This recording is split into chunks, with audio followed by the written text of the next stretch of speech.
Well, I think my lathe is broken. It's time to fix it.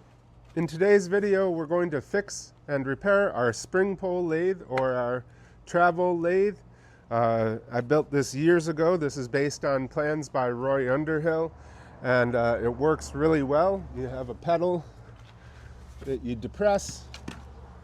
This will go up and down.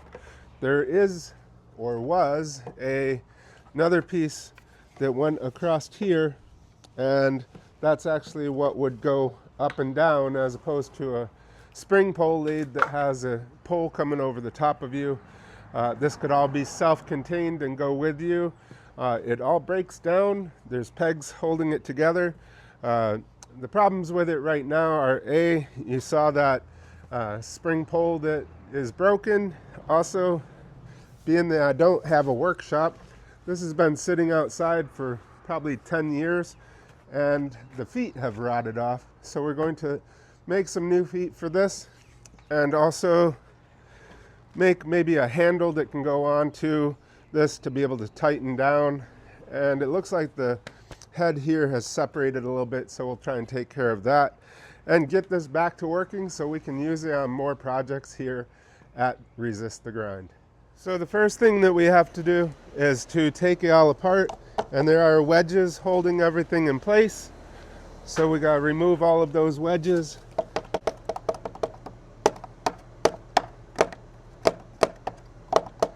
And then we'll take it all apart.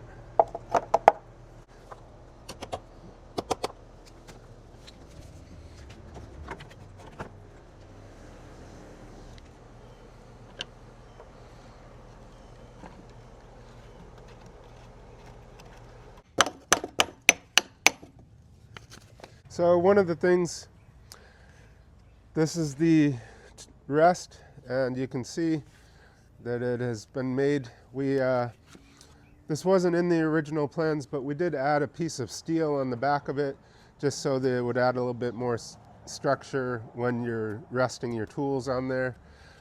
Pretty simple design. Like I mentioned, it does come completely apart.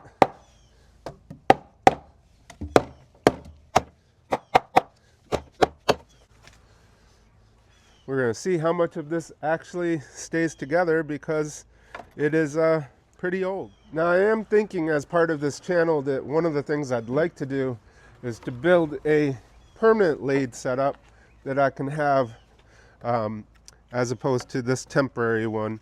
But that'll be down the road. So for now, we're just going to continue taking this apart. My son built this mallet a long time ago, and I think this is the perfect project for it.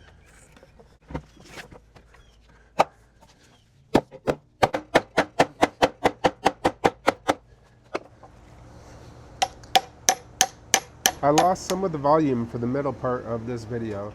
Here I'm talking to you about the rot at the bottom of the spring pole lathe, and I'm going to use this piece of 1x6 as the new feet. This was just some scrap I had laying around, so I'm going to cut it to 24 inches long. As I always said in my videos, if I'm going to use power tools, I'll let you know. Instead of breaking out the miter saw, I decided just to use my crosscut saw.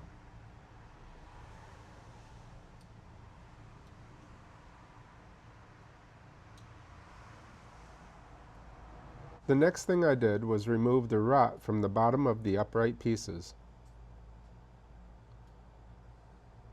My original plan was to do a half lap for the upright piece and the foot, but this would have made the lathe too short. My other problem is I didn't want to invest too much time in repairing this lathe, because it has a number of issues and splits and cracks, and I think I'm going to end up replacing it eventually. In the end, I decided to use some carriage bolts and some Gorilla Glue to attach the two pieces. So I broke out my trusty bit and brace and drilled some holes for the carriage bolts. Next, I dry fitted everything together. The Gorilla Glue that I was using said that you needed to get both pieces of wood slightly damp and then use the glue. I probably could have gotten away with just using carriage bolts, but I figured better safe than sorry with the amount of force and torque that was going to be happening with this piece. Next, we're going to address the puppet head. Like I said, in the original plans, there was just the center point. but I decided it would be good to add a key on the back of it so that it would be easier to turn it if I needed to do micro adjustments as I was turning the lathe. So I dug through the scrap metal bin and I found an old lawnmower blade. I cut out the basic shape with my angle grinder, and then I went over to the belt sander to smooth things out. Okay, so now I've gotten this key head on there. I just put a rivet through there, an old nail, and so that's holding in, and I can now twist it. Hopefully it'll loosen up over time, but like I said, the original plan, I didn't even see one in there, so we just did that to make it a little bit easier to fine-tune it as we're using the lathe. Well, I guess now's the time to start putting it back together and see if it works.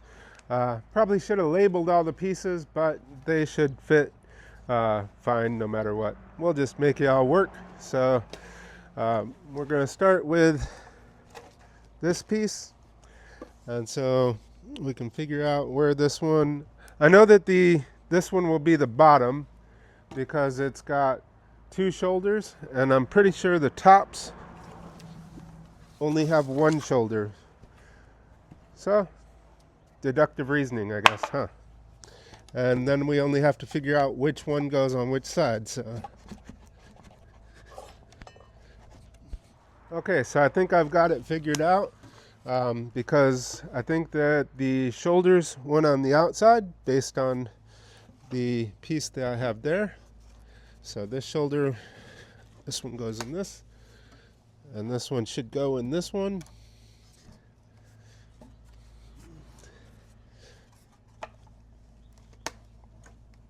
Might be easier to do it with it laying down. And I know that it took quite a bit of force to get it apart, so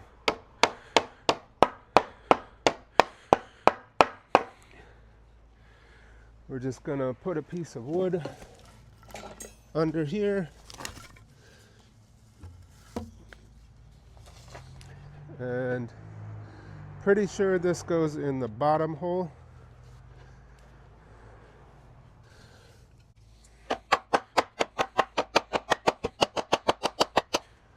So what we'll do is we're going to put this one down and flip this over and put it on top, and then we'll worry about getting everything perfectly in.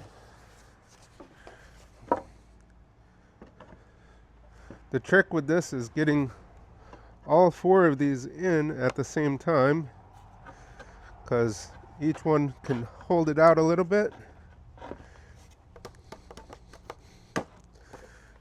And it's dropping into place. Now, grab our commander.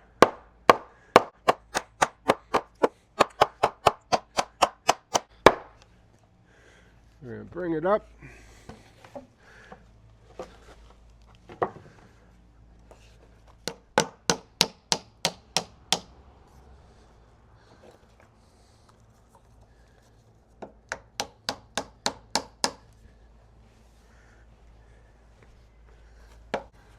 Pole up here. We just have to put the, oh, there was a bushing in here and it looks like it fell out. Gee, wonder how easy that will be to find.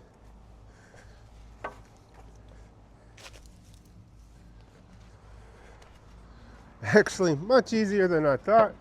So inside of this piece, you do put a little metal bushing in there so that the metal rod that goes through it doesn't wear away the wood as bad. So thankfully I didn't have to make a new one. So wouldn't have been that hard, but always easier.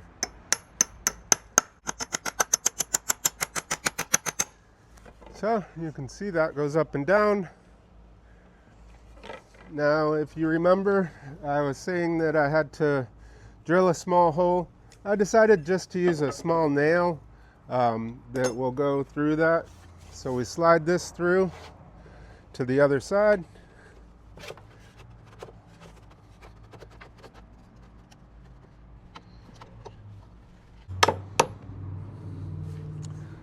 And we'll put our nail in there. And what I'm going to do is just get it somewhat through, and then I'm just going to bend it kind of like a cotter pin. So next we can go ahead and put our other head on there and see where else we got to fix. So for right now, I don't have any piece of wood that I'm working on, but we'll just temporarily get this in place. You can see this is angled so that it'll sit flush.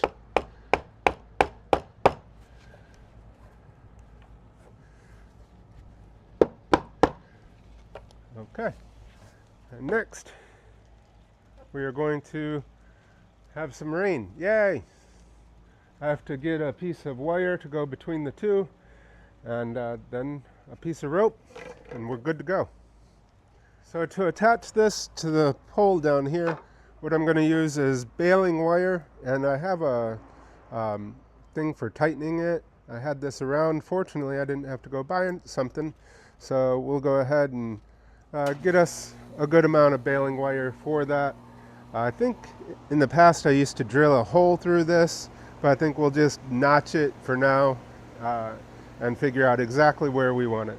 So for the first part, it just goes to the notch that I have in there, and then we'll take the top part of this, bring it through there. Then we're gonna just kind of get it to tighten around itself. Now this thing will stretch a bit, especially the first few times that we use it. So we're gonna have to probably redo this a couple times. But we'll try our best to over tighten it to start with, and then hopefully won't lose so much wire.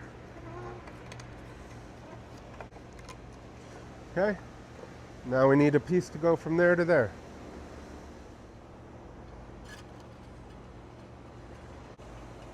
You can see I've got it so that this is pulling up a lot right now, and the reason for that is that I know this is going to stretch out, especially first few times. Fortunately, with this turnbuckle I'll be able to tighten it down, but only so much with that. So we'll go ahead and wrap this up.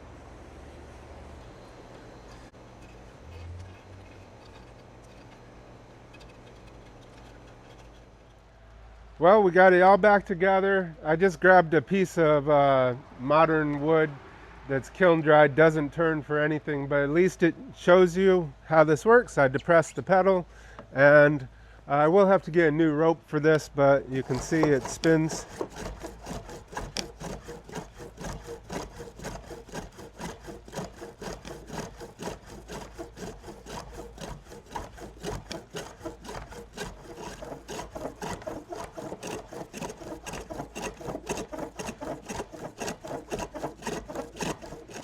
Well, thanks for following along. It is raining, so I did want to do a shout out. If you haven't liked and subscribed, please do so. It really helps my channel, and I really want to do more projects like this. I just got to find out if people are interested. Let me know what else you would like to see me build, and I will get you some dimensions for this. So I did want to give you some basic dimensions if you wanted to build one of these. So we will just start with the size of the bed itself. And from one end to the other, it is about 43 inches. These are 2x4s, and they do come off the end here. So there is a tenon on each end that is about, I would say, 4 inches long. And as you saw in the video, these are only on one side, so it's like a shoulder on one side and flat on the inside, and that way the puppet, I believe, can go back and forth. There are this piece here, which is right at 48 inches. The pivot point is 10 inches from the end. There is a saddle that it fits into. And so the total width up here is 3 inches, and so it's 1 inch thick for that saddle. Down here at the level of the bed, it is 7 inches, and so this is tapered from this side to this side. From the ground, my lathe is 32 inches for here. It could be a little bit higher possibly, depending on what your height is, or shorter. You can adjust that. 24 inches for my legs, and that seems to give me good stability. The puppets, on this side there's one puppet, and it is right about 18 inches tall, and I believe it's 7 inches wide. And this is two 2x8s that have been sandwiched together. And then I put a hole in the center about 7 inches up from my bed, and matched it on this side. So this is 7 inches up, right in the center of that, and the center of this. Other than that, not too much more. If you need any other dimensions, just let me know. You can look, if you look up Roy Underhill portable lathe, you can find, I believe it was in Popular Woodworking, you can find all of the plans with dimensional drawings and everything. But I just figured if you were looking, you might want to do this. It is a fun little lathe to have around. Like I said, I will be using some green wood on it. Right now it's just what I had, and it is raining, so I'm not going to spend too much time out here. But again, thanks for watching. Make sure you like and subscribe, and let me know if you build one of these.